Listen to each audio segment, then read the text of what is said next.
Good morning, everyone. I'm going to share my screen.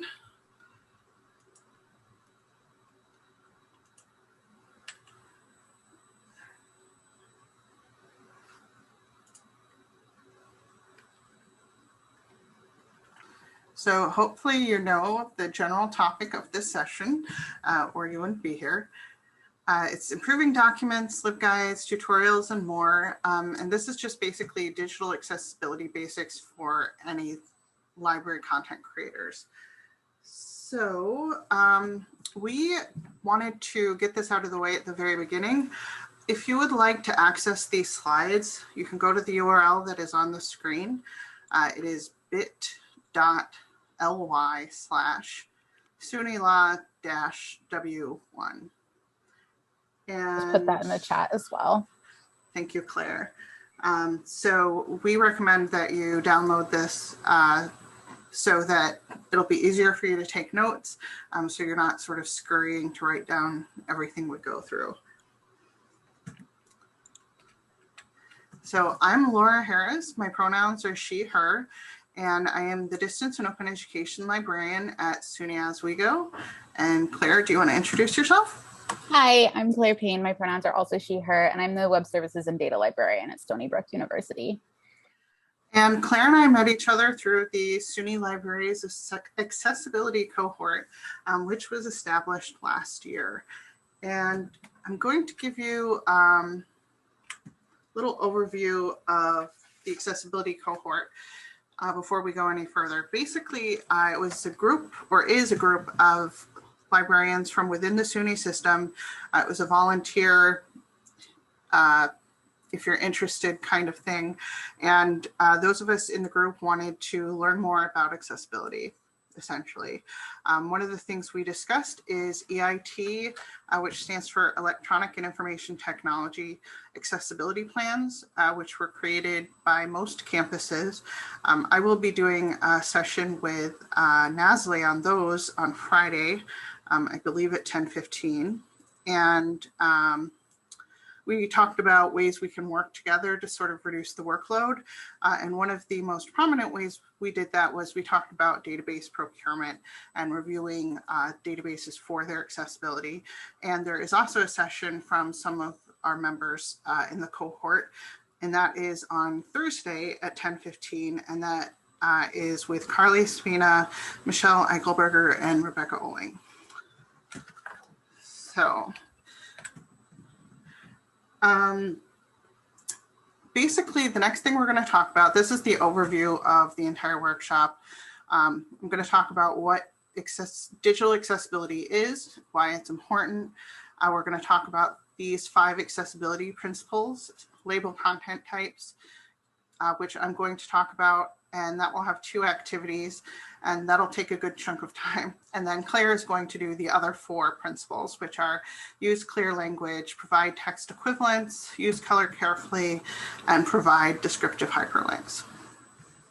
And I just want to give a shout out to my colleagues. The principles that we're using for the structure of this workshop were actually adapted from the work group on accessible practices at SUNY Oswego, which is a group I've been part of since 2016. And I think I did not personally come up with these principles, but I think they're a really good way to start talking about accessibility. So let's jump into what digital accessibility is and why it's important. So DQ Systems is one of the big companies out there that specializes in accessibility. I know of sort of 2 branches of things that they do. One thing they do, they have something called DQ University, which has all sorts of courses on accessibility. And then they also do accessibility reviews. What we found is several of the database companies had hired people from DQ to do a review of their systems and see how it works. So I thought I'd give a little background so that, you know, it's not just some throwaway company that I'm getting this definition from. So they define digital accessibility as the practice of making digital documents, and I'm going to move my Zoom box because I can't see what's behind it. Digital documents, web, and mobile apps accessible to everyone, including people with disabilities. And we think accessibility is important. I think the most obvious one is that we want to help all of our patrons.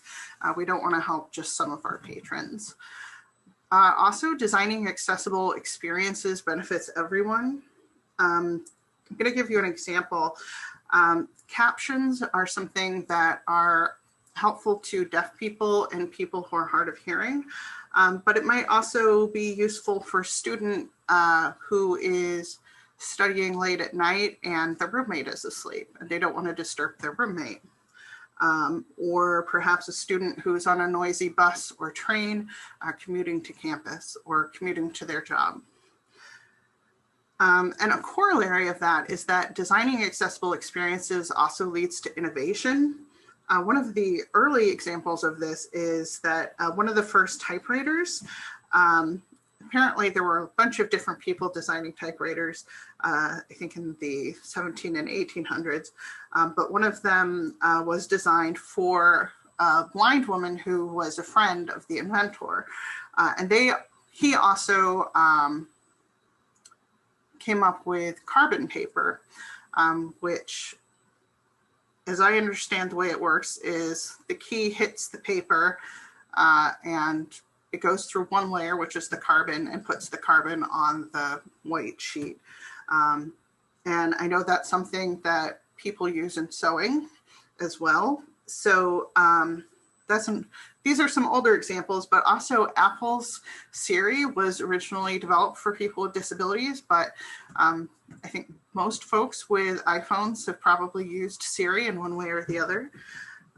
So the last point is that it really allows us to be proactive and be more efficient, because if we're designing or purchase something that's accessible to begin with, then we don't have to fix it later. So, doing it right the first time. So we're going to jump into the first accessibility principle, which is label content types. And the way we have these principles laid out is that they are active things. So we are saying, hey, you label this content type, and all of the other ones sort of fit that kind of directive tone. So content types are things like headings, lists, links, even paragraphs. And when we look at things, sighted people look at things, we look for things like headings being like bolded or being larger, bullet points, things like that. So those are visual cues and things we probably, or things sighted people may take for granted. But there are other types of cues as well. There are auditory cues, so like listening to a screen reader, tactile, which would be like using Braille. And in case you're not aware of this, there is a device that is kind of a refreshing Braille display. So like underneath the keyboard, someone would have like the first line of something in Braille, and then that little machine would refresh and show the next line, also in Braille. So these are all cues that people use to identify the content types. So in order for these things to work well for everyone, they need to be labeled or tagged. I'm sorry, I should have switched this slide before. So what I mean by garbage in, garbage out is that if it's not labeled well, if it's not tagged, then it's not going to be helpful for the screen readers or other tools, the Braille displays. The other thing is, from a technical standpoint, using consistent labeling makes universal changes easier. I don't know how many of you are familiar with HTML and CSS, but if you are using a consistent label for, say, your headings, then you can go in with CSS, which is basically a way to style things in HTML, and say, make everything that has that label look this certain way. So rather than going through each of these things one by one, you can just say, change everything with this label, and it just goes through quickly. So it benefits the creators and the consumers of the information. So how you tag or label this information really depends on the software that you're going to use. And I'm going to do this in two common things that I think most of you have probably used to create content, and that is Google Docs and LibGuides. So I'm going to stop sharing this presentation. And I see Andrea says you can do that with word styles too. And that is true. And what I show you with Google Docs should work roughly the same way in Words. And this is the wrong window.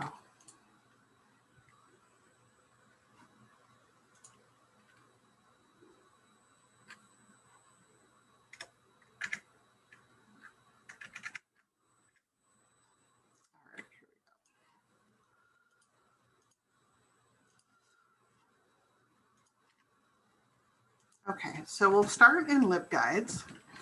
And one thing I want to point out is that this is an example of text that's not really accessible. To someone who is sighted, it may flow pretty easily because you see the bolding here, and you see the little dashes to indicate bullet points, but these aren't really, even though it might work for someone who is sighted, it would not work for someone who's using a screen reader. Laura, So, could you make your screen a little bigger? I'm sorry to interrupt you. Your view a little bigger. There we go. That's great. Thank you. Ooh, a little too big. How's this? That looks good to me. Thank you. All right, so basically I copied that box, and I'm going to go through and show you how you would change this to make it more accessible. I'm gonna go to edit, and what I'm gonna do is highlight this here, and I'm gonna go to normal, and I'm gonna select heading 3. You may be wondering where heading 1 and heading 2 are. They are already being used by the LibGuides system. Heading 1 is used for the guide title, and heading 2 is used for each box title. You never want to have H2 before H1 or H3 before H4. It should really be 1, 2, 3. But you can nest things. So for example, I'm going to have a couple of heading 3s in this box, but they are all sort of under the umbrella of the heading 2, which is the box title. Laura, we have a question in the chat. Do you want to read it, or should I read it for you? Could you read it for me? What software, if any, automatically puts in the content type? Or is there a setting in some that can be turned on to do that? It would seem like it would be a lot easier if the default was label on rather than having to make the changes oneself. I don't know of any software that automatically does that. I think most of them are not smart enough to sort of predict what your content is. I think that would be a smart thing if there was software that did that, especially when you have something like this text here, where it's pretty obvious to sighted people what should be headings and what should not be headings. Claire, do you have any insight on that? No, I wasn't. I mean, there's some like website editors that'll kind of prompt you to do your like heading 1, title. But the only thing I was thinking that maybe addresses this question is that if you're, we're kind of remediating things right now, because that's where you sort of come into accessibility work, because you realize you have stuff that needs fixing. But also once you get in the habit of doing this from the beginning, it feels a little less difficult because you just start writing and you do your heading 1 and then you kind of keep going as you write, and it just sort of becomes part of the flow too. Yeah, and I'm just showing you guys this because I feel like it's easier to show on text that's already there. But I totally agree with Claire. That was one of the points I made earlier. And for more complicated things than a document, it definitely also pays to create it as accessible from the beginning. And generally, I do try to do that with the documents that I create. And it does become easier. It becomes habit as you do it more often. So let me go ahead and finish labeling these as heading 3.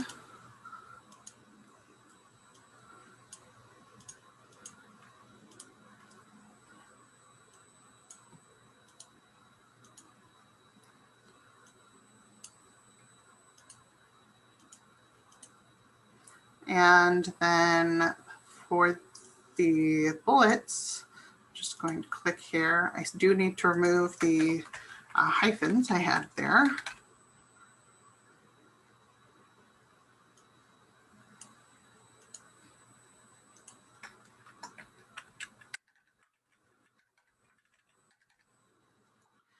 The term Claire used, remediation, is one that is commonly used in the accessibility world. And like she said, it's basically fixing things after they have been created.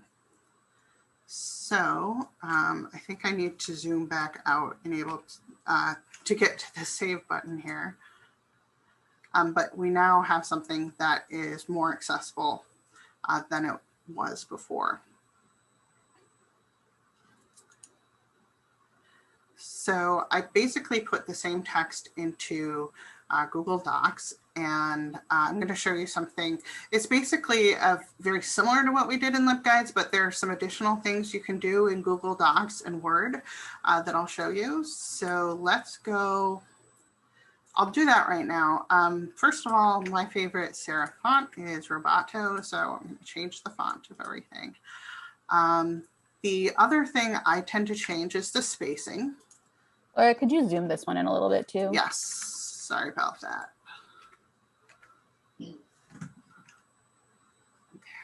Okay.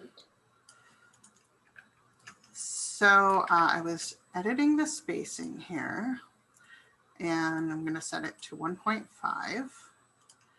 And I think for the heading 3, or I'm sorry, heading 2 in this case, because it doesn't have the LibGuides container here, I am going to make this 14, and it's already boldface.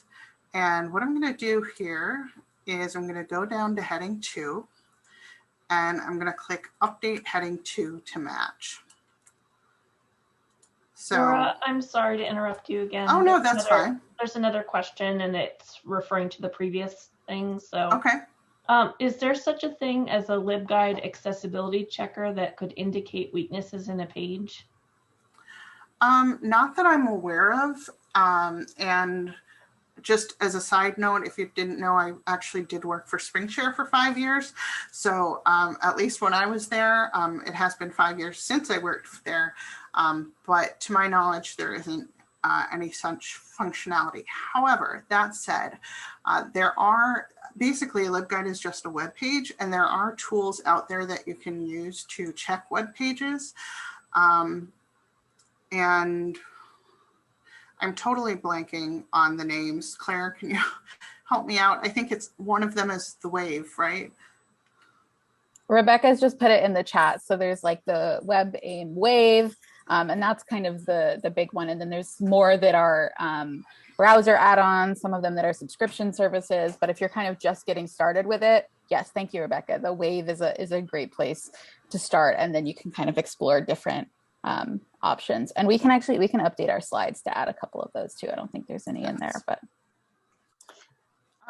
So this functionality I really like because frankly, I don't like default styles. I like things to look a certain way. So to be able to change the style The way I would like it to look is definitely a benefit of Google Docs and Word. I think I have the wrong thing highlighted there.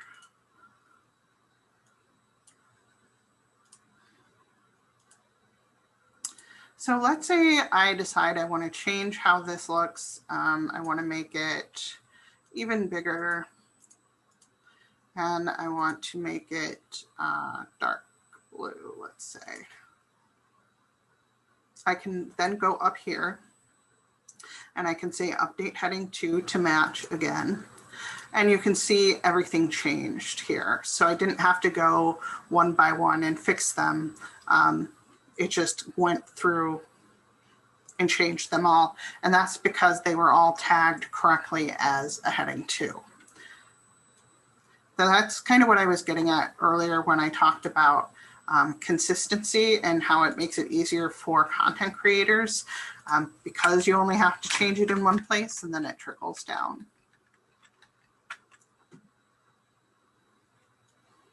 I will just go ahead and change these.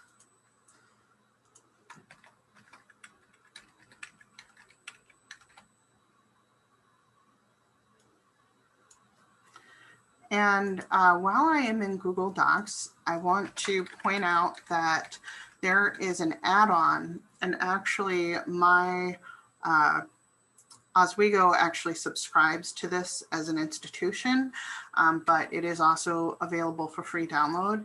And it is an add-on called Grackle, and it will check for accessibility.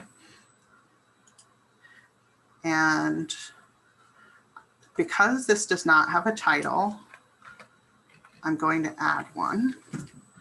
And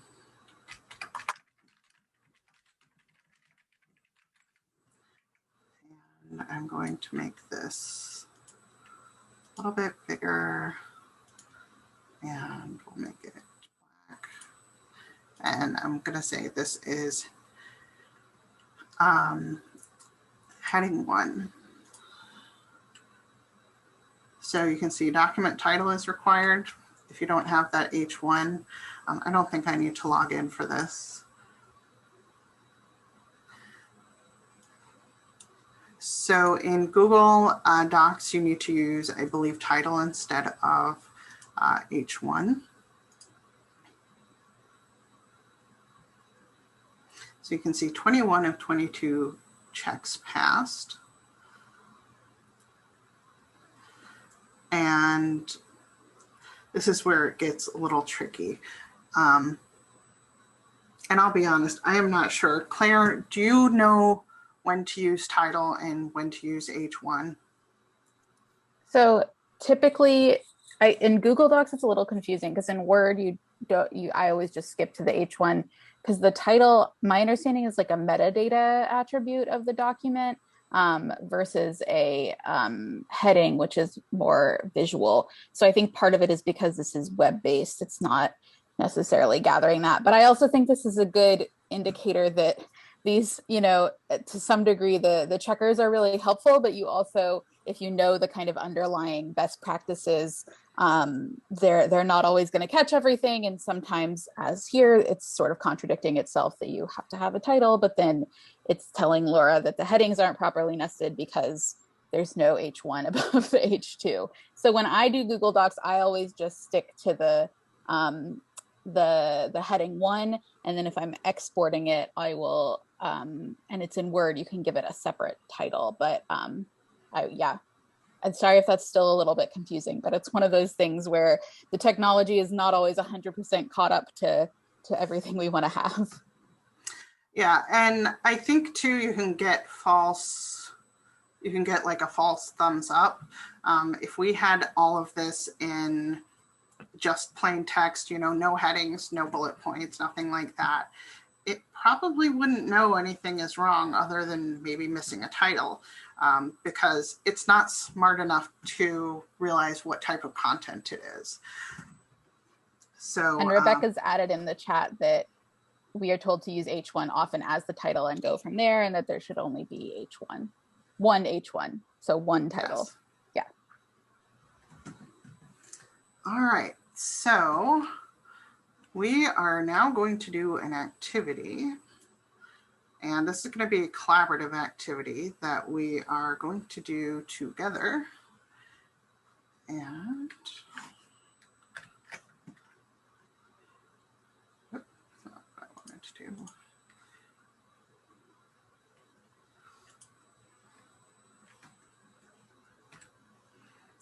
So we're going to organize and label a recipe for strawberry scones.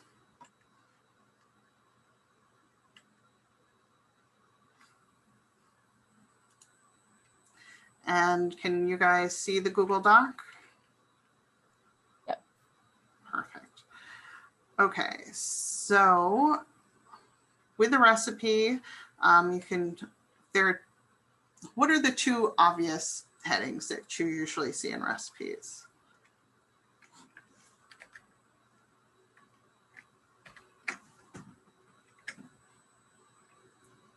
The name of the recipe. All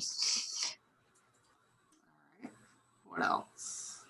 The ingredients and then the steps. Exactly. So we don't actually have ingredients and steps here. So I'm going to add those in.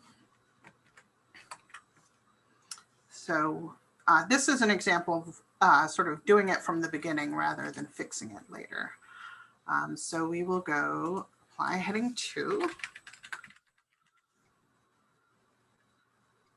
And I'll do another one for ingredients, or instructions rather. And we have the one title, so I'm going to go with H1 per our discussion. And then you can see the ingredients and instructions are meshed together here, which I think most recipes are not usually. So I'm going to go ahead and move each of the ingredients into the ingredients section.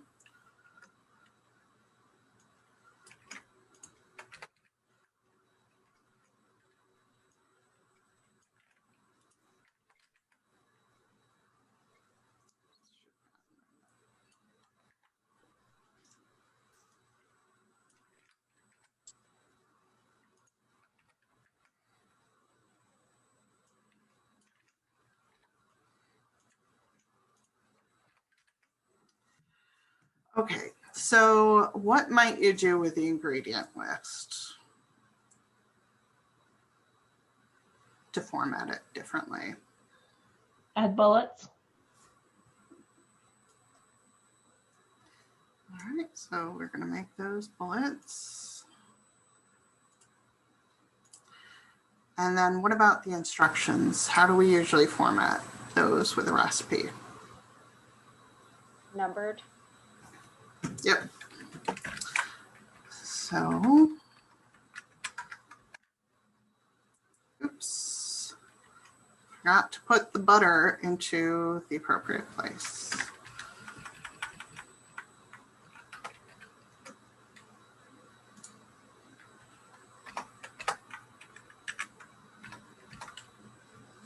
If you didn't know this trick, this is something I do all the time, which is sort of backspace until it's part of the previous thing and hit enter, and then it automatically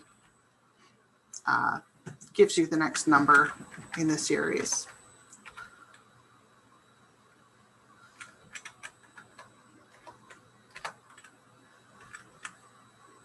All right, so there we have a recipe. We might also maybe make this into a heading or put it at the end. I don't think it necessarily needs a heading because there's really not much content sort of underneath it. It's just the recipe source. So now that we have done that together, we are going to split into breakout rooms.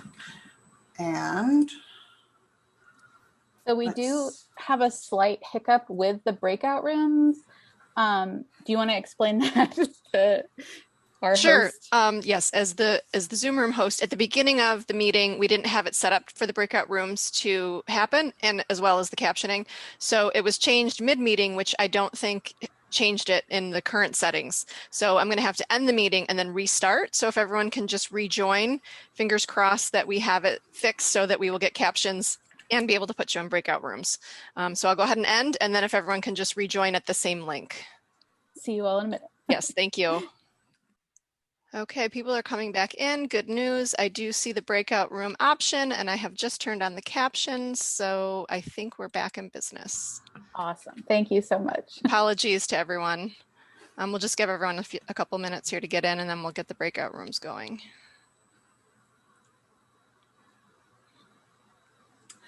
And Claire, based on the number we have, oh, wait, we have 45.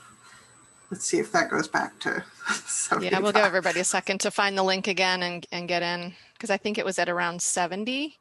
So we should have, unless people panicked and were like, I don't want to be in a breakout room. We figured there might be some of that also. Yes. So. We appreciate everyone who stuck around. Yeah. The friendly faces.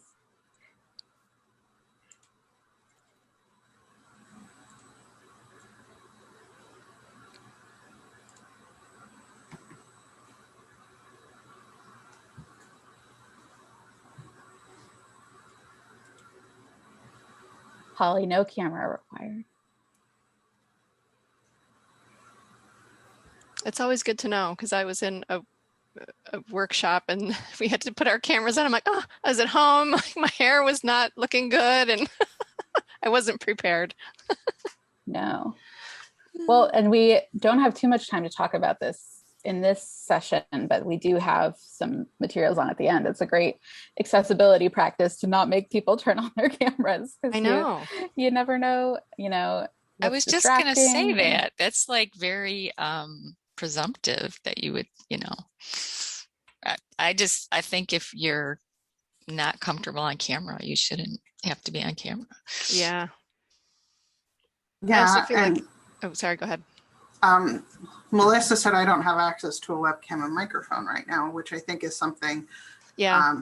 And Holly's saying that as well, that not all students have access to those things. Mm-hmm. And another thing to consider is that it's kind of classist, because if someone is maybe in an environment where they don't want to share, because of family or family issues, it's really not fair to them to make them expose that. Yeah. So. And I think it's very distracting. I mean, if you want to concentrate on slides and text and concepts, sometimes all the faces are very distracting. Mm-hmm. Yeah, you see people, obviously not paying attention, and it's like, why do right? I mean, there's on? there's movement. There's Yeah. I mean, it's very, everyone's got a different tolerance for that. Yeah, they do. All right, we're shaming that professor, that person that Rebecca made you put fixing on her hair. Yeah. Maybe the people are eating. Yeah, exactly. That's one too. Yeah, exactly. Yep. Okay, do you guys want to go ahead with breakout rooms? We're at 56. I think we need to do instructions first, but yes. Okay. So you just let me know how many you want in each one, or And how Laura, many rooms you you're want. still muted. I'm trying to figure out the math. So we have about 55 now. I think 8 groups would probably be okay. Okay. All right, Claire, do you want to give the instructions? Oh, sure. And let me share my, I need to be a co-host. Oh, yep. I need to go back to that. Sorry. You. So I can share my screen. Let me go to you. I forgot we're starting from nothing. That's, all right. It's the first session of the day. We're getting it all ironed out. Thank you. All right. And I've got Laura on as co-host too. Okay. Let me find. All right, here we go. Just share my desktop. So in this second activity, we're going to split into breakout rooms, and each group is going to work on a separate, it's the same document for everyone, but you're going to revise a document together to try to apply these style items, these tags that we've sort of talked about. And in terms of accessing those documents, so we're going to be in 8 breakout rooms, it sounds like, and each room has a number. So when you're sent into it, you'll have a number. And so we have, if you have the slides open, you can just click the URL for your room number, or if you don't have that open, you can just type bit.ly/SUNYLA-room number. So they're a pattern here, right? They all kind of flow based on the room number. Can you put the slide link in the chat again? I can do that. Thanks. Yes. Or if, Laura, can you grab that? I can do that. Sharing my screen. Thank you. So yeah, you can just, and not everyone in the room has to have this open because someone can share their screen. You can kind of figure it out when you're in there. But that's how you access it. Just make sure you pick the one for your room number. And how long are we going to do, Laura? I think like we'll see 10 or 15 minutes. I want to make sure you have enough time for your part of the presentation. And there'll be a countdown when you're ready to go. All right. Anyone have any questions about that? And you can always do the like ask for help thing too if you have questions. All right, we ready for rooms? Okay, here we go.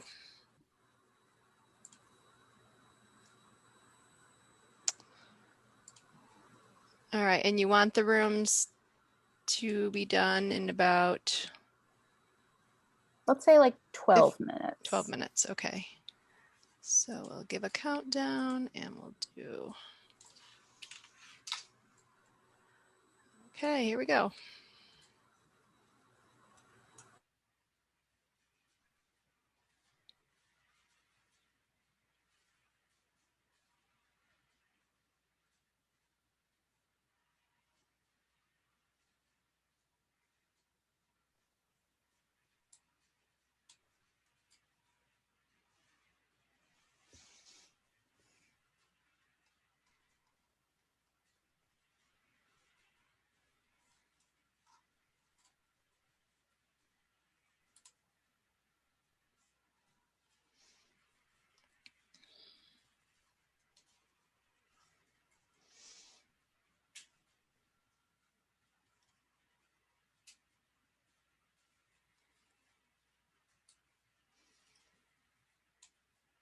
All right, everyone should be in a room.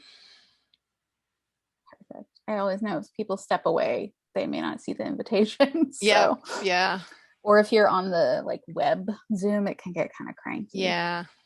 I'm actually just multitasking and can't participate, so I'm just going to wait okay. here if you don't That's mind. totally so fine. Yeah. No, it's fine.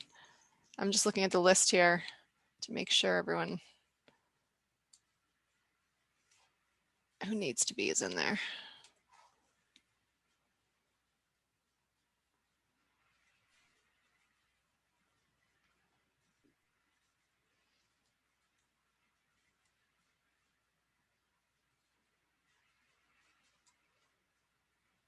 If you are good hosting, I'll pop in and just make sure everyone's doing okay. Yeah, yep, sounds good.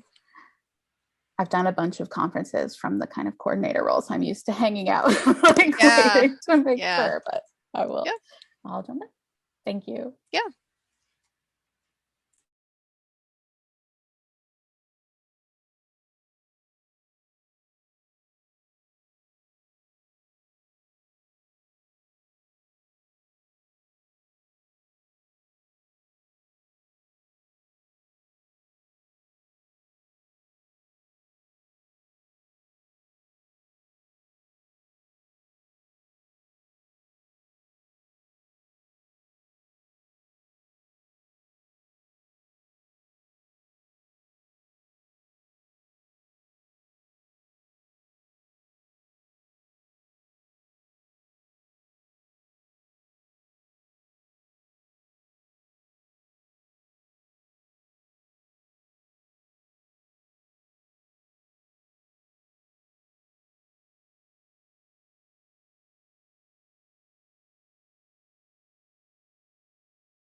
For those of you who are just popping in, we are in breakout rooms, but I don't have the power to add you to one. So I'll have to go see if I can hunt down our Can you host. just, is it possible to display the list again? Because I didn't click on the link and I didn't get into my room.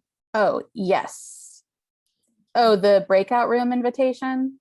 Well, I got that, but I didn't click on the link to the breakout room, and so I'm not seeing the document. Okay, so they're in this slideshow here that I just put in the chat. Mm-hmm. And then you can click on the, you can click join breakout room in your bottom panel, and you should be able to click on your document there. Okay, thanks.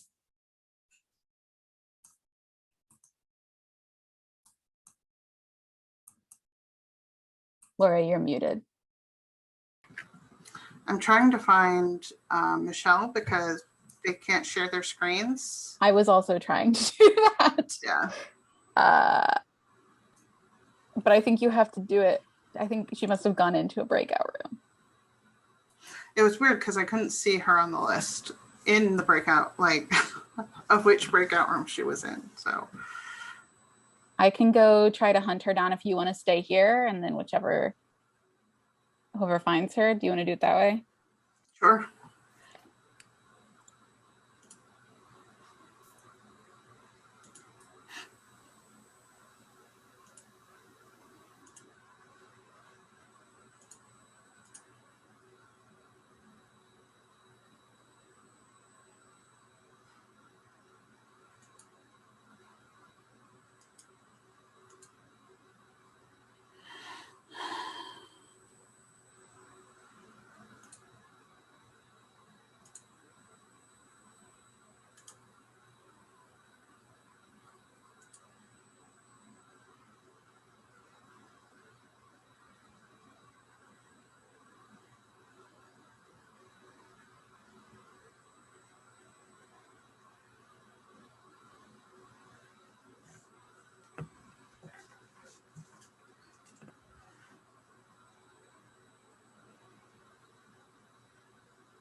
Let's see.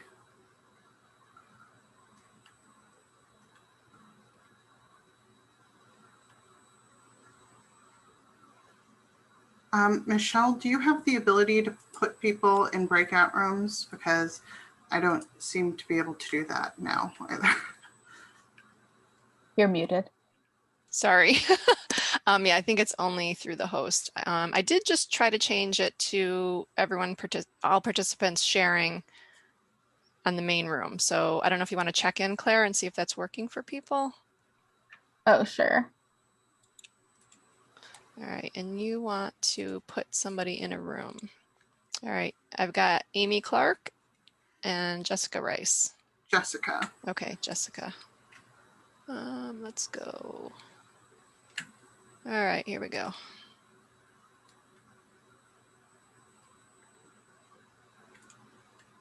Great.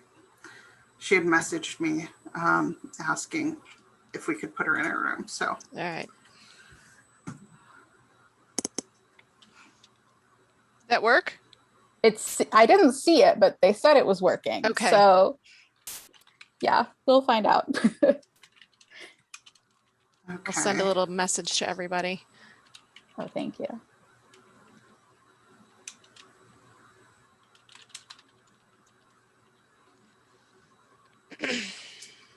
All right, I'm gonna hop around in the rooms and see how people are doing. Thanks, Laura.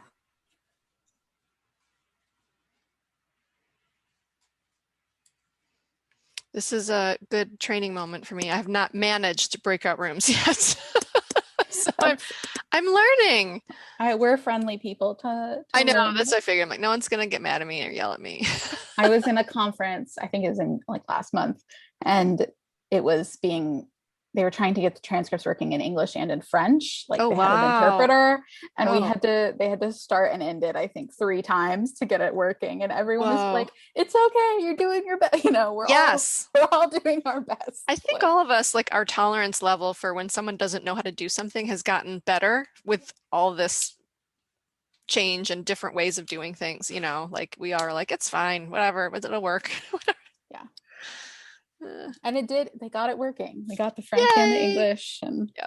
but Well, at the least good we're- thing is when it's mostly librarians, is like, we all want to figure out how to make a thing work or, you know, fix it or whatever. So, you know, you have lots of help and backup. If you're like, I don't know how to do this, people are like sending you links and Yeah. here's what you do. I did this. So it's not bad.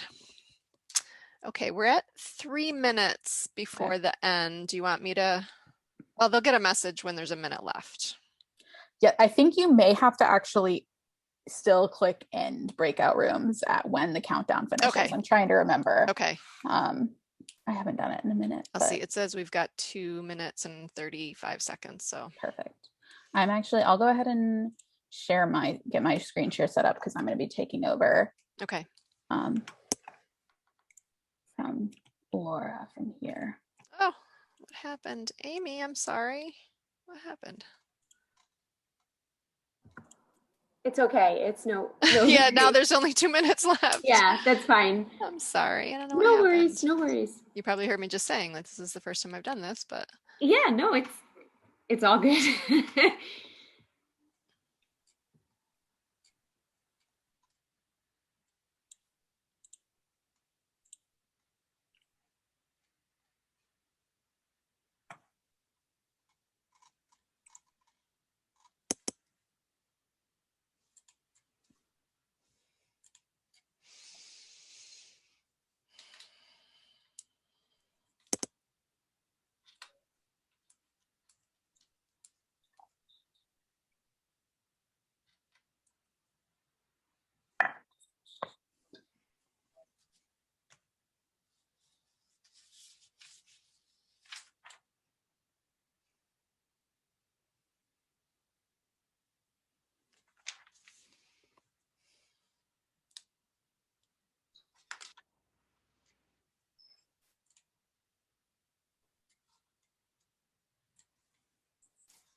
okay, we are down to 20 seconds. Awesome. And I think they'll have a minute to actually like come back. Okay. I'm going to let it go and see if it does an automatic.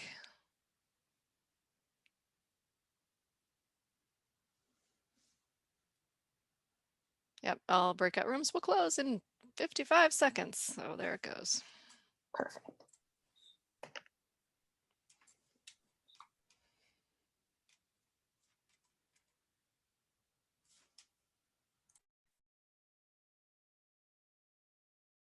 I see people trickling back.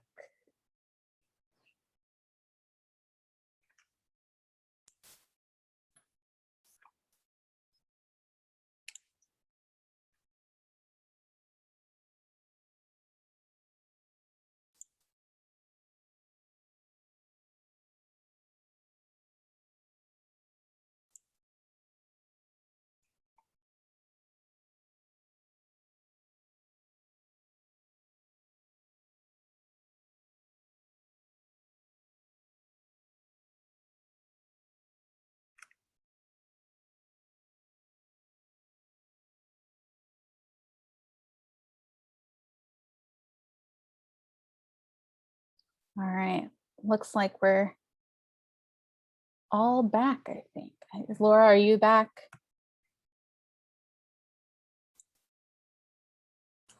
Yes, sorry, couldn't unmute myself for a second. Our group was talking about something before we got moved back to the main room, and I thought it would be useful to share. with everyone. And that is, if you would like to see how things work with a screen reader, there is a very good one called NVDA, and it is freely available. I'm going to put the URL in the chat box if you would like to download it and play around with it. Yes.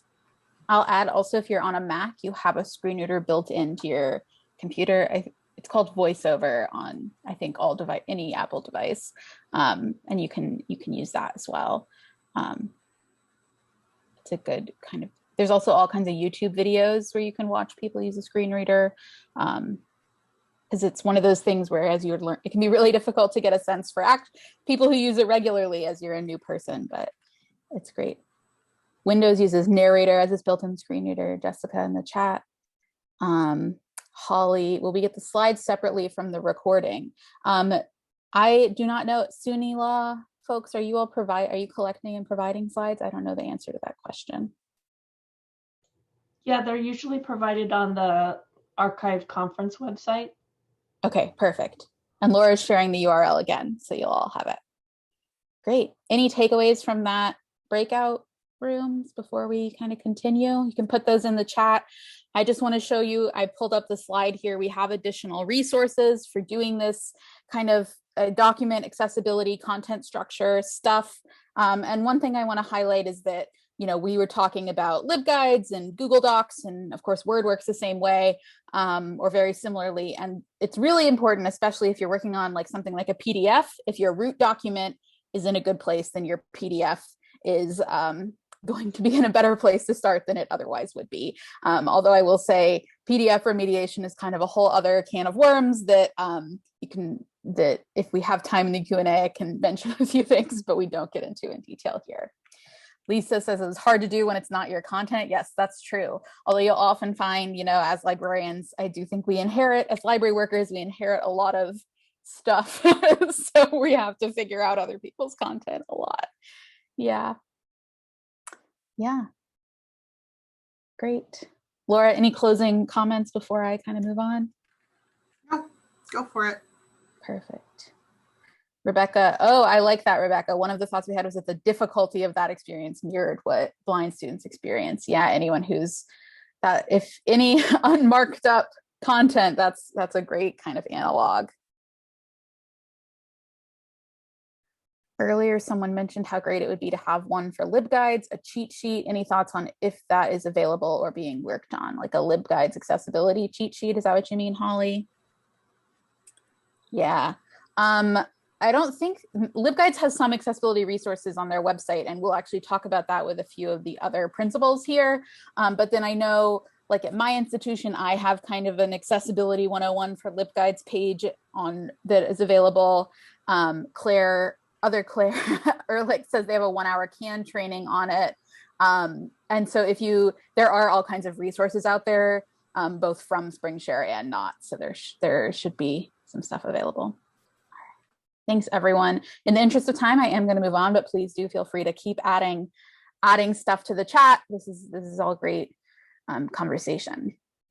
So the second principle we are going to talk about is using clear language. And I will say, I know if you're looking at the clock, all these principles are equally important, but I think the content types one is the hardest to grapple with. So that's why it's the bulk of our time. So using clear language is a little bit less technical and more of a sort of intuitive thing.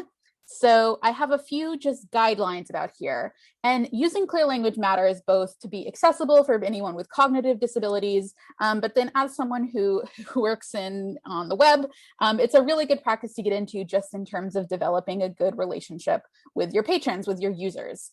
So some things to keep in mind is that when you're writing anything for the public, you want to keep it brief. Shorter is almost always better, especially for digital things. Of course, context matters, all that stuff, but the shorter the better.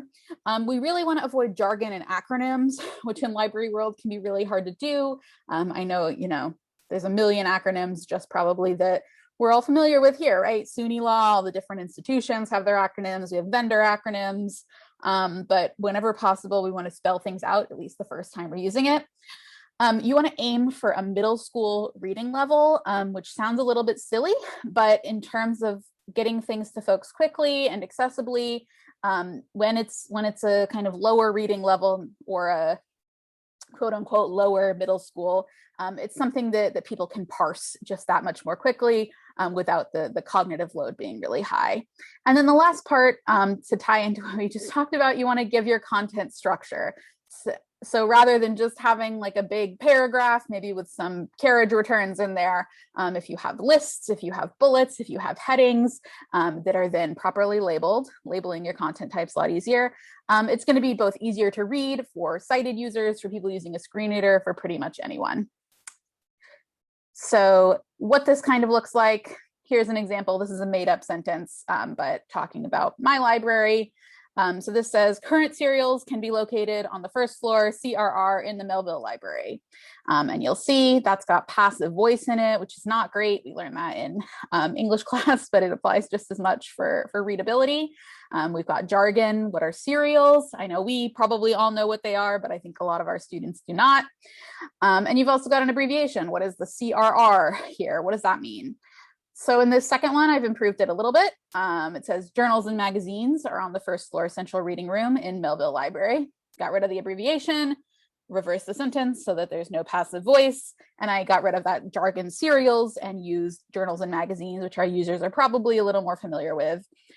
But then I also want to go a little further and think about, if this is on a website, maybe with information, or if I have a handout for my, Info Lit 101 class, I could have a list of where to find various things. And I've started it with journals and magazines, but I could have, books or computers and all these different things. So adding this structure can be really helpful to even go beyond just the readable sentences into a more readable document overall. There's a couple of resources here I want to show you. So this first one is a writing for the web guidelines for MIT libraries. This is just a really good LibGuide about writing for the web, how people read on the web, if people read whole passages. The short answer is they generally don't unless they really want to. How you can cut things, that's all great. So I recommend digging into this if you're new to this writing for the web, writing for accessibility thing.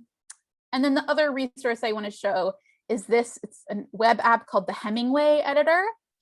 And I think this is a really fun and useful tool where you can copy your text into it and it will kind of tell you what the problems are or what the things that could be improved.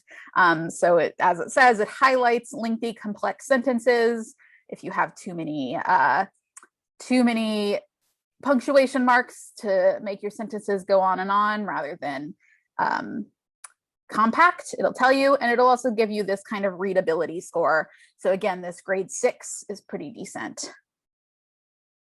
Is this, Laura says passive voice is my biggest weakness in writing. Yes, I think we're all, especially if those of us who work a lot of in academia, you might be used to kind of academic style writing, and this is a great way to kind of break those habits as well.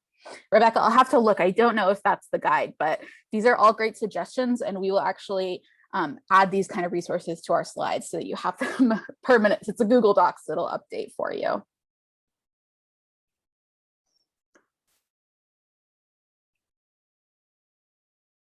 Oh, other Claire, great.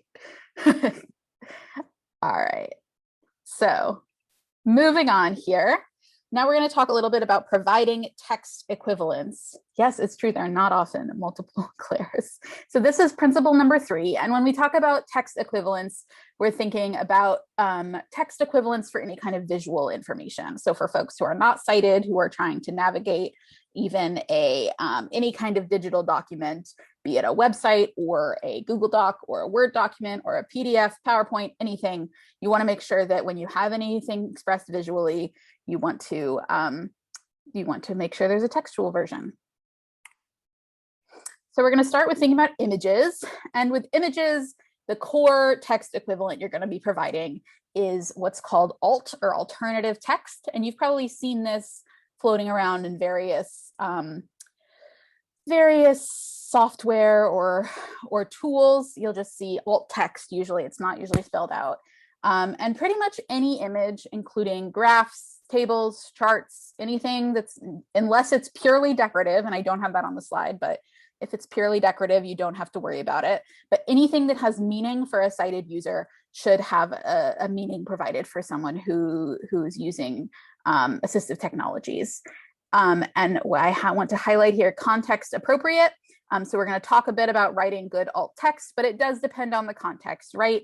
Alt text for a highly technical diagram is going to be very different than maybe the same diagram used on a website about different diagram types, right? In one case, you're going to want to describe the meaning and what all the different variables mean if it's in an article about soil, but if you're just have an article about here's different kinds of charts, then your alt text might just be like a bar chart.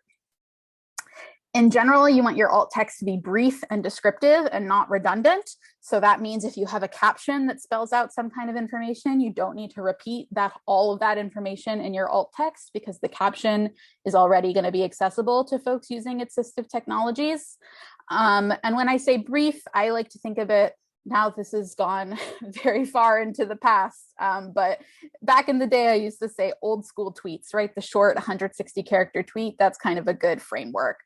So not super long. Remember, whatever you put in the alt text is being read aloud to someone who's using an assistive device. So if the person who is sighted is just getting a really brief impression, you probably only need to provide that same amount of brief information to in the alt text. If an image links to a resource, alt text should describe the link destination. It will say, Laura says many screen readers cut off around 125. Yeah, that's a good thing to keep in mind too. And if it links to a resource, it's going to tell the reader that it is a link. So you just put in where the link is going. And for the same reason, you don't need to say image of or photo of, because by virtue of being alt text, we already know it's the image of or photo of. So I'm going to just very briefly show you how to add alt text in some of our common web areas. So here we're in Google Docs and I've already added this image. And to add alt text to an image, all you have to do is right click it. And my Zoom window is hiding it. Sorry, let me move this. You right click it, you go down to this alt text. You can also use this keyboard shortcut, and then you just put in a description. So this one I might say, and I'll talk about this in just a second, but I'll start with dog on beach. And then I have my alt text. You'll also, there's that title field in that you saw there. You'll see that on some services for adding alt text, but not others. If you have an image title on the web, it's kind of a different metadata field. And so if you include that, you don't want to put your description there. You'll put it in the description box. In LibGuides, it's just pretty unintuitive, but certainly possible to add images and alt text. So this is just a kind of blank LibGuide. I have to move my thing again. I'm going to go in and edit this text box. I'm going to grab an image, which I'm sure we're all. Zoom in a little bit, Claire. Oh, sure. Thank you. How's that? All Great, right. thanks. So go in, do this browse server situation. I'm going to upload a new image. And I'll do the same one. And you'll notice now it's being added. And it's really easy to just kind of skim over this alternative text feature. But we really want to make sure for any image we're adding, we add it. So I'm going to write dog on beach. I also want to point out that when you're in this kind of your library on LibGuides, you can add alt text. Oh yeah, go for it. Sorry, we can't see the, you know, when you click the modal server. window? Yeah, we don't see Yep. that. So All right. Let me stop share and reshare my whole desktop.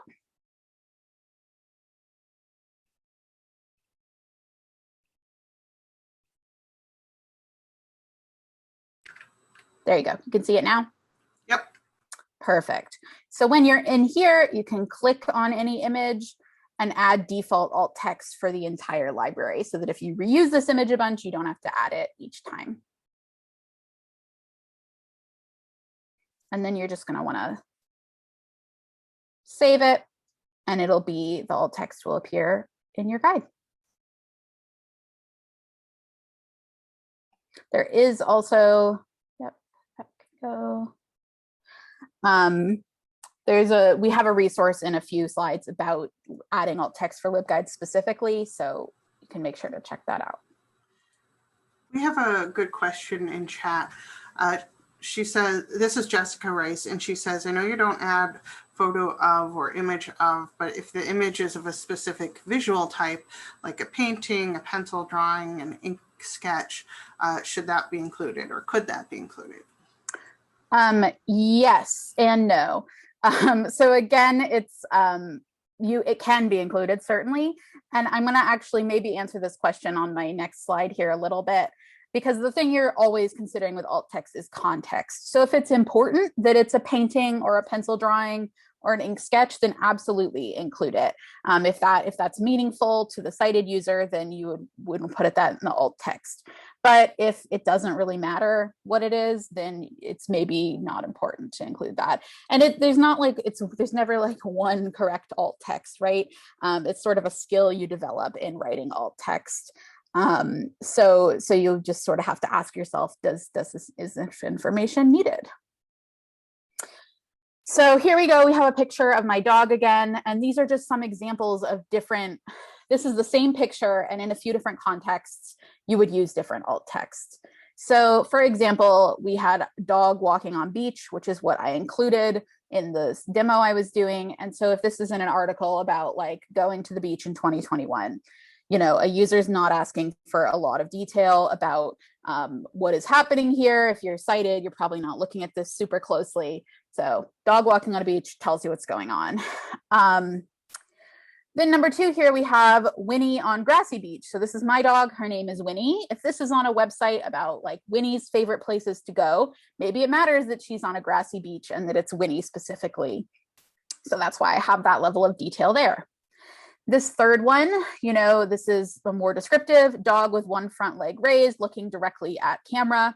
This is an article about dog behavioral cues. I might want to include that level of detail because it matters what she's doing in this image a little bit more specifically. And then this last one, it just says about Winnie. So in this instance, if this image was a link to a website called About Winnie, then this might be adequate alt text. And Rebecca says, this is the issue for others remediating your content because it is always about your objective, right? You're the one who knows what you're trying to communicate with the image, which I think is great. All right. So now I'm going to talk a little bit about providing text equivalents for audio visual material. And I want to just say this is a very, very high level overview of this. If there are a lot of resources linked here, because with audiovisual material, it's not quite so straightforward because what you have to do for accessibility and what you should do for accessibility depends a lot on the specific characteristics of your media. So if it's audio only versus audio and video, or if you just have like a video with a music track, if you are live, the requirements, although of course it's always better to be more accessible, almost always, than less accessible. If you're doing something live, what is necessary just in terms of the formal documentation may be a little less intensive than if you're, if you have a pre-recorded video that you're working to make accessible. So there are a lot of things to kind of think through. And depending on these different contexts, you might need to create captions. So we have live captions here, although we'll talk about that in a minute. You may need to provide an audio description of visual information. So that means having a descriptive track over your video that says, like, if it's a video of someone getting out of bed, it would say, Claire is getting out of bed to look at the alarm clock. And there's an example of that if you're not familiar with what that looks like. Just for sake of time, I won't click through to it. And you may also want to create a transcript or need to create a transcript of either that audio information that is in those captions or that kind of descriptive transcript. there is this really wonderful best practices link here for planning audio and video media, which I recommend you look at. It'll kind of walk you through all the various steps here. What is your user need, what the regulations are. Those are things you need to think about. And this will tell you what those requirements are. These letters here refer to like the different degree of accessibility, and you'll see these on a lot of accessibility documents. So single A is kind of bare minimum accessible, and then it goes double A, and then triple A is when you have those more strict requirements.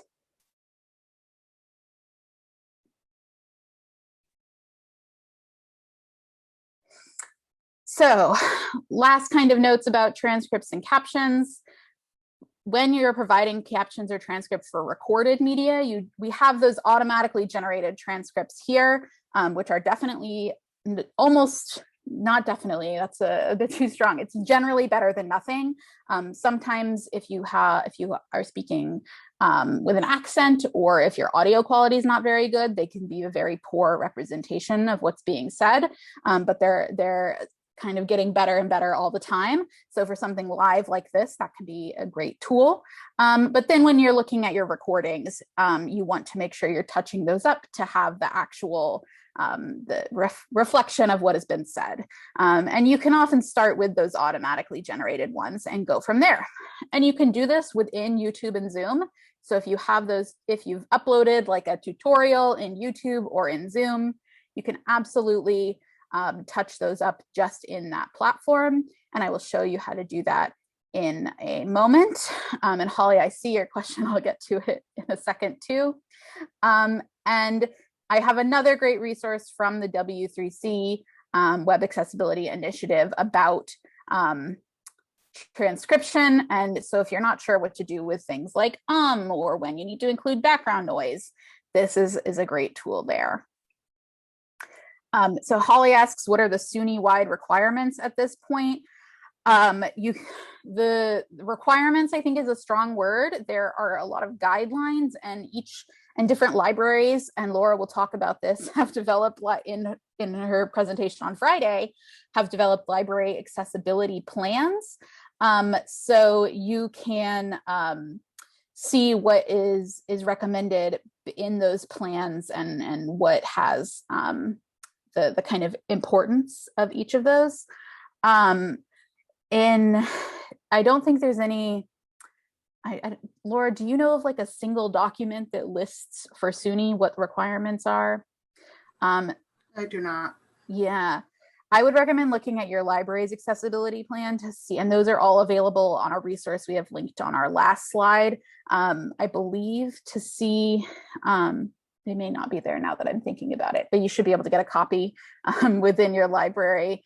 But in general, I like to aim for like double A if we're talking in terms of the formal guidelines for the W3C documentation. So that sort of middle level, which is going to include things like alt text and transcripts, but may not include things like having a sign language interpreter. So whatever is possible for you is a good place to aim. Basically, aiming for accessibility is better than not trying to be accessible at all. If that helps answer your question. Oh, so I was going to demo in Zoom and YouTube here briefly. So here's my recordings folder in Zoom. If I wanted to edit the transcript here, I'm going to click into this recording and click in again.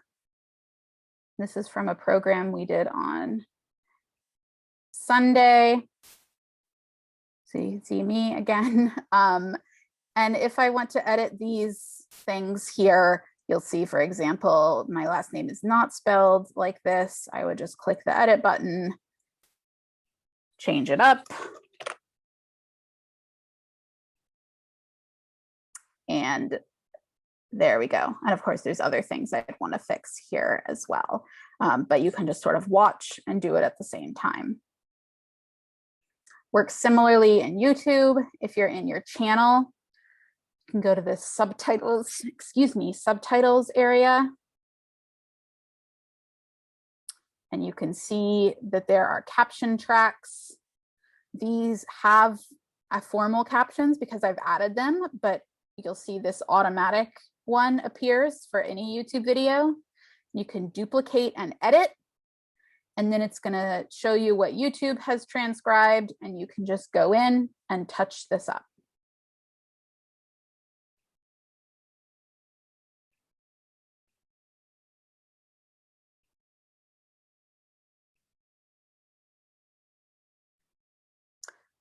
All right.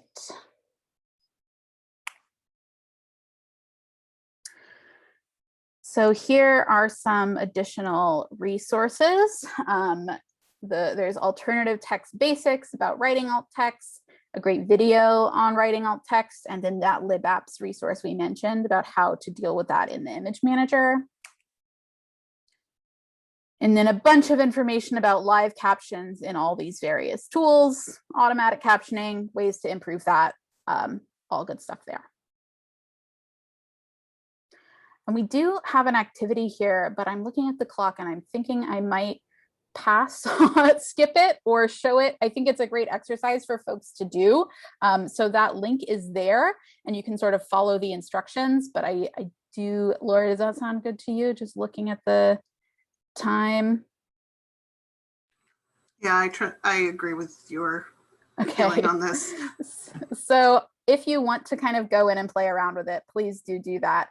But we have the same image in several different contexts, and it can kind of help you think through what you might need to say about something. So we walked through that with the picture of my dog. This is a picture of a cactus, similar exercise. And a good way to start thinking through that kind of context issue. All right, our last two principles are relatively brief, but very important. So the number 4 is use color carefully. I think especially when we're trying to make things visually appealing and engaging, we want to make sure we're including bright colors and pictures and graphics and all that great stuff. But because we have an enormous number of folks who are colorblind and people who may be using, again, those assistive technologies, it's important to be thoughtful about how we're using color. So the first thing we want to make sure to do is to use a high contrast ratio. So something like light text on a dark background or dark text on a light background. What you don't want is like 2 shades of purple on top of each other. That's going to be really hard to differentiate for folks who are kind of have any visual impairment. And you also, and this one relates a lot to color blindness, you don't want to use color as the only way to signify important information. For folks who are colorblind, that may not be meaningful. And then of course, if you are using any kind of screen reader or braille device, the color is not going to, the screen reader is not going to say the color has changed. So it will not make meaning there. So just examples of what this looks like. We have this about us, which is pretty hard to read, this kind of pink on bright yellow, versus this nice light gray on dark blue. This is a nice contrast ratio. You can kind of tell what's being communicated here. Again, here we have, this is very important information, where we put the very important information in red. That's fine to do, but you have to know that that may not be meaningful for some folks. So here I've also bolded it so that if it's really very important, it's communicating in 2 different ways. Carrie says that I'm working to guide my kids on the best use of colors and font. Yes, they're starting to adjust their choices. It's important for us all to keep in mind. Readability has to balance with the kind of aesthetic goals. So here's a couple of resources, especially for that contrast question. We have the first one here is an app for both PC and Mac from an accessibility consulting group. But it's totally free, and you can just, I will pull it up here. You can select your foreground and background colors, and it will tell you if you are meeting contrast standards. Again, you see those kind of AA and AAA here. So that gives you an indication of what level of standard you're aspiring to. So that's really helpful. And then the other one linked here is a similar tool that if you don't want to, or you can't download it on your computer, it does something similarly on the web. So you can play around with both. I just always have my color contrast analyzer open if I have any doubt. Because sometimes it's, black text on white, you probably don't need to check that. But if you have something that is in any way questionable, I recommend just running it through. All right, and then our last principle is very straightforward, but also very important, and that is to provide descriptive hyperlinks. So what do we mean when we say provide descriptive hyperlinks? It means not just dumping a raw URL on your page, especially for anything digital. In print, occasionally you may have to do that, because it is not clickable, obviously. And of course, we did our bit.lys in case y'all weren't clicking on our slides. But in general, you want to embed links in a text. You want that text to be meaningful. So that means not saying click here or, link. You want it to say something that's a call to action, like send your payment or access resource. Because when you're looking at something visually, you may be just scrolling through trying to find the link you need. And similarly, when you're using a screen reader, you may be jumping from link to link. So even without the surrounding context, it's important to say what the link means. And a screen reader is going to read out the entirety of a link text, and that's why you do not want to provide that raw URL. Laura, I saw you unmute. Were you going to add something there? No. Okay. So we have examples again of what this looks like. These links all go to the same place. So here we have accessibility resources, and you see this is a pretty good URL, but it's still quite long if you're thinking you're going to sit here and listen to someone read this all out. And I do want to point out also, I have my red X here, and it's in color, but it's also an X. So I'm not just using color to communicate my meeting. Then this one, it's not the raw URL, but it just says here. So all anyone is going to hear is that it's a link to here, which is not particularly meaningful for anyone. But then this last one says more accessibility resources, which means if you are using an assistive device, you will hear a link to accessibility resources, which is what we're trying to access. All right, this last slide has a few miscellaneous additional resources for things we didn't entirely have time to cover in these short 90 minutes. So the first one is about making your synchronous meetings accessible, things like when to use cameras and making sure you're thinking of folk situations, auto transcripts, all that good stuff. That question about SUNY policies, you can get these past SUNY specific webinars and trainings if you do have to authenticate for SUNY, but that information's all there. And this is just a really good university website about accessible content that I really like. I just wanted to make a comment because I just tried the link for the SUNY EIT accessibility and it did not work, so I updated it. So if you want, I'm pasting the link to the slides again if you want to download the most up-to-date copy. I also added a resource. If you can go back to the color contrast slide. It may not upload in the display, but oh, okay. Well, escape. There we go. So I added something called ColorZilla, which is an extension that I've used a lot. And it basically lets you eyedropper anywhere on a web page so you can figure out what color is being used. And I know that can be helpful sometimes. So thanks. Awesome. All right, so we have 4 minutes left for questions. We want to say thank you so much for bearing with us. It's the first session of the day, so there were a little technical hiccups, but that's okay. So both our emails are there. So if we don't get to your question today, or if you have questions, we are always learning as well. I think, neither of us, it's not our full-time job, but we're working to increase our knowledge all the time. So if we don't know the answer to your question, we can probably direct you to someone who does. So feel free to shoot us an email. But otherwise, I will keep an eye on the chat, and we have a couple minutes now. So thanks so much.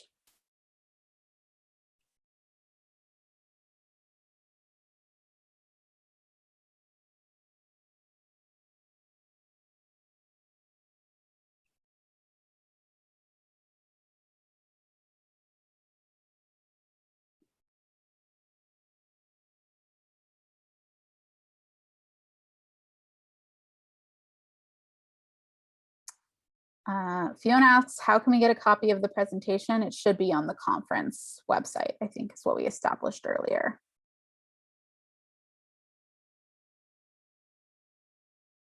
My brain is full. Yes, that is a. I see a question from Lisa about the DQ classes. So here's the thing.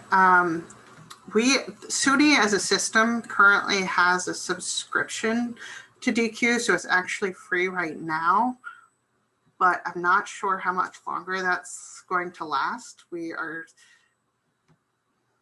still trying to see if we can get an extension. It's not a DQ thing, it's a SUNY thing, you know. So I would definitely explore. You may actually, what campus are you on?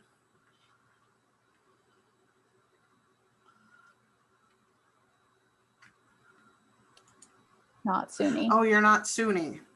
I'm sorry, I just made that assumption.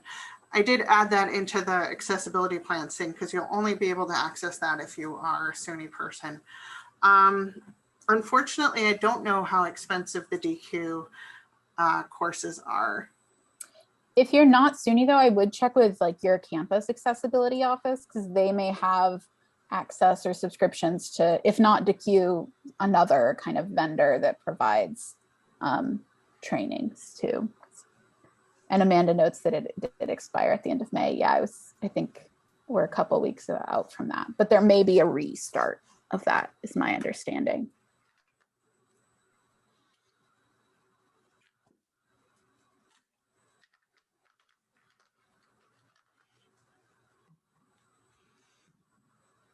We have like 1 more minute for any other remaining questions, comments.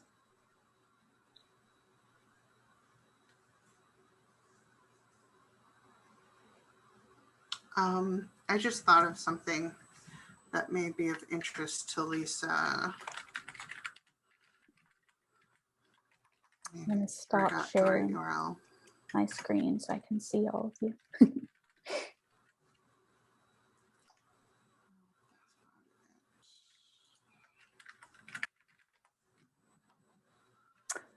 I see, Lisa, is there a font that is most accessible? There's not a single font that's most accessible, but in general, you want to avoid anything that's too like curly or small or anything like that. So again, there's so much we could have gone into that we didn't today.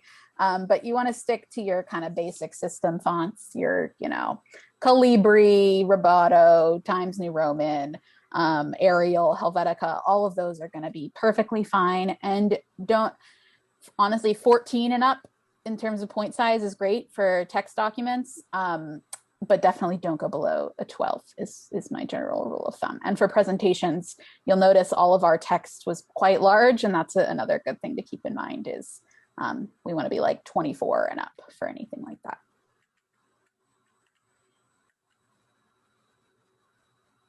Okay, we are out of time, guys. Thanks so much. Thank you everyone for coming.